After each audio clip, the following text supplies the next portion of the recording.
Welcome back to the Demo Fest at the Microsoft Devices and Networking Summit.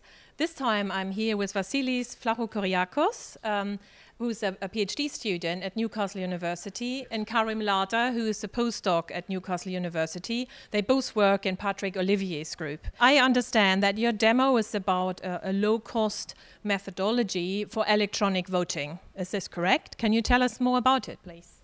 Yes. So we built an electronic voting system, which the innovative thing about this, it's cheap and sustainable for communities to use. So instead of depending on local councils, for example, and like organizations that have the funding and the resources to buy these kind of very complicated devices, tablet-based or computer-based devices, we wanted to make something that it is cheap and sustainable for local communities to buy and use. So we built PosterVote, which is this flexible circuit board. It's quite simple in terms of the device itself. It has 5 buttons and 5 LEDs on it.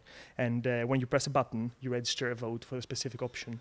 And the idea is that you have a website like this on the display that you can use to generate posters that look like this, for example. It's like a simple paper poster that you can just print by using the website and attach the device at the back of it. So you can create a quick and easy electronic voting device, and you can put it on lampposts, on walls, on the street, in the community, and ask your own kind of neighbors and the local community about questions that matters to you. So basically community members would just walk up to the lamppost, press the button and be able to vote for this specific question that is being asked. So wouldn't it be a problem if you have someone who presses the buttons multiple times if it's an unmonitored system? Yeah, I've got many things to say about that. Obviously, that is a problem, but depending on the context as well. For example, voting in elections, obviously multiple voting is a problem, but depending on the context, maybe multiple voting is acceptable in some specific cases.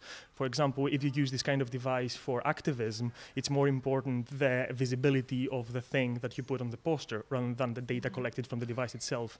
And the data from the device can be used as an additional kind of measure, as kind of an evidence to be used when you send it to the local council to support your own cause, for example.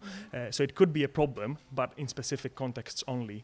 And also we think that multiple voting can be an additional kind of feedback mechanism for the guy initiating the poll. Because if someone actually stands there next to a poster pressing a button for 30 minutes or 30 seconds, that means that he actually believes a lot about the option that he's voting for. So Karim, I understand you were very much responsible for the technical side. So what are the key challenges in putting this poster system together? Well, so one of the main problems was how to get the actual data to the server. So we tried various methods using initially machine learning to use the LEDs to encode the message and then use like a phone or a PC to read the message. In the end, we actually had to settle on an audio method of encoding the message, and we used like a phone call to send the data to the server. We tried various encoding methods. We tried the modem protocols and DTMF codes, but we found that the GSM base stations of mobile phone networks were actually removing the messages or causing corruption, which was preventing us reading the messages afterwards due to the voice codecs that they use.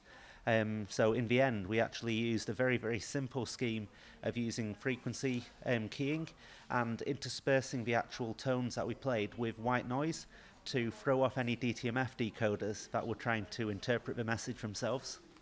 Okay, that sounds as if, you know, although the principal idea is very easy, there's actually a lot of technical detail that has gone into it in order to put this together. So thank you, Vasilis and Karim, for this exciting demonstration. I can see that really has some impact in real life. So next, I'll take you to a demo that is sure to guide us in the right direction for the future.